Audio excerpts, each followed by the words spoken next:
I'm with you. I think Randy Orton does need to have that good feud with Cody Rhodes to make Cody Rhodes' story more intriguing Right. to the general public. Yeah, it's Absolutely. crazy. It's crazy. It's crazy how they haven't even. It seems like they haven't thought about that yet. Like that should have been on that should have been on the board, the creation board a long time ago.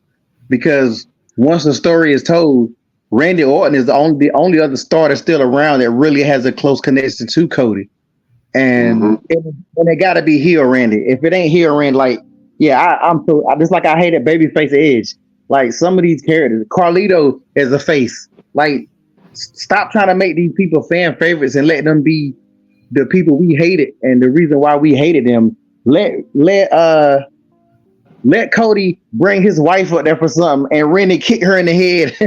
Let's see that old Randy. Because guarantee you that may sound crazy, and of course you're not gonna see it in today's wrestling. But imagine that.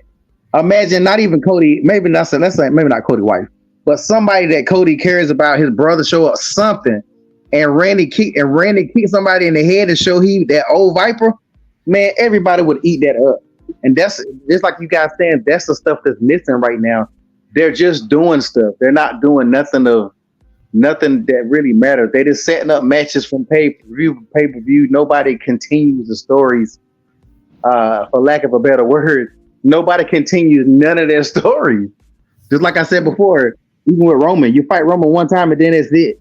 Like they never said nothing else about it. Like if I almost beat you, it's almost like that. It's almost like on a cartoon. We grew up watching G.I. Joe.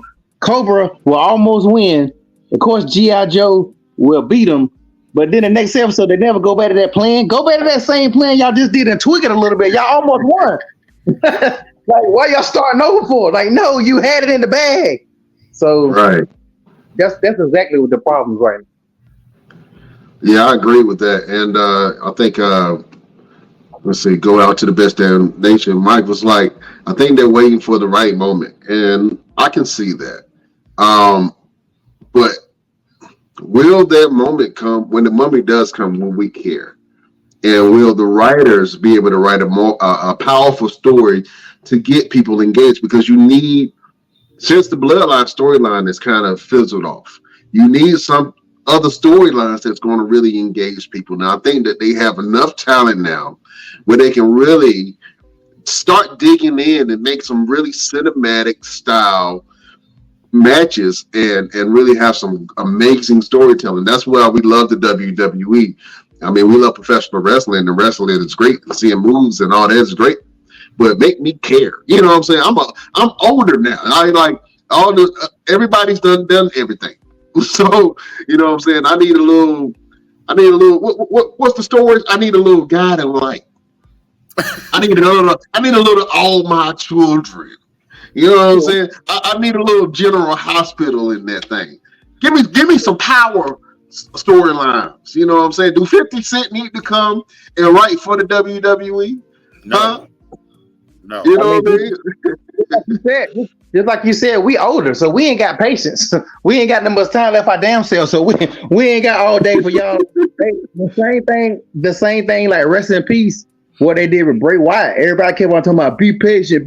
Like, no. Y'all had the biggest pop of one of the biggest pops of all time when he came back, and y'all did nothing with it. And now you're talking about bringing back Uncle Howdy or whatever. I missed that. I happened to catch that on something. I said, I know they're not about to do that. Like, I'm totally against y'all trying to make Bo Dallas somebody, because the Uncle Howdy thing was dumb to start with. Like, I don't have no patience. I hate when people talk about give it time. Let them cook. Let them cook. No. Put on the damn stove and cook right now. Ain't nobody got no time for no 3-4 month long. How long before I can't remember when Bray Wyatt came back versus when he passed away. It was months. And they really didn't do anything. They didn't do anything with him when he came back. So it's like, nah, ain't nobody got no time for that mess. You mentioned something about let them cook, and I've been seeing that a lot. But we all know if you are a cook or a home chef, if you cook something too long, it can get soggy. If you cook something too long, it can be overdone and baked and burnt. You know what I'm saying? If you cook something too long, it can be unappetizing. And I think that it's a time frame in which you have to execute certain things, especially when the fans are clamoring for it. There was a number of times where the WWE should have pulled the trigger on talent, and they did not. I always thought that the WWE should have pulled the talent. I mean, pulled the trigger on Rusev when Rusev Day was super hot. His name is Miro. Now he's in the AEW, but they should have pulled the trigger with that. They should have pulled the trigger with Dolph Ziggler a couple of times when Dolph was doing his thing. They should have pulled the trigger on a lot of people, man. So LA Knight is one of those people now where a lot of the fans are clamoring and be like, hey man, when is LA Knight going to finally get his shot and his chance? And I think that as long as he stays down and really keep being who he authentically is and gets over with the fans, then he'll get his time to shine in the sun. And then you have the curse of somebody being hot at the moment, and then they go against an unmovable force like Roman Reigns, and then get buried, and then you don't hear anything back from those people. You know what I'm saying? Xavier Woods was one of them when he won King of the Ring 2 years ago, I believe. Was it two? It was either 2 years ago or last year. Was it last year? Mm-hmm. Last year. Xavier Woods won King of the Ring, and he was immediately buried within the next month.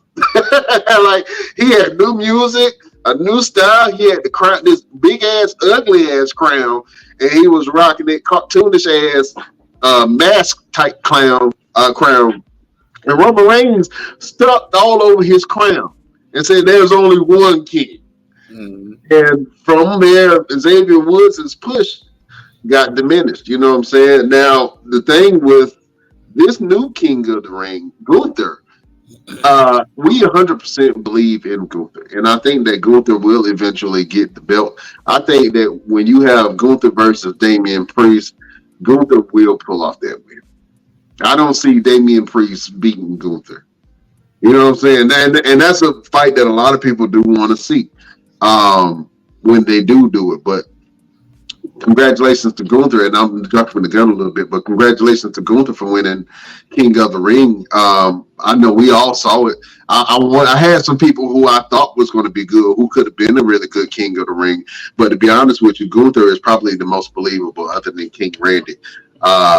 And you know, I'm excited to see what Gunther does, man. And then when he does eventually get his title shot, it's going to be an absolute slobber knocker of a match. So we got two King of the Ring, one King of the Ring, one Queen of the Ring. Nia Jax won Queen of the Ring, and then Gunther won King of the Ring for the tournament.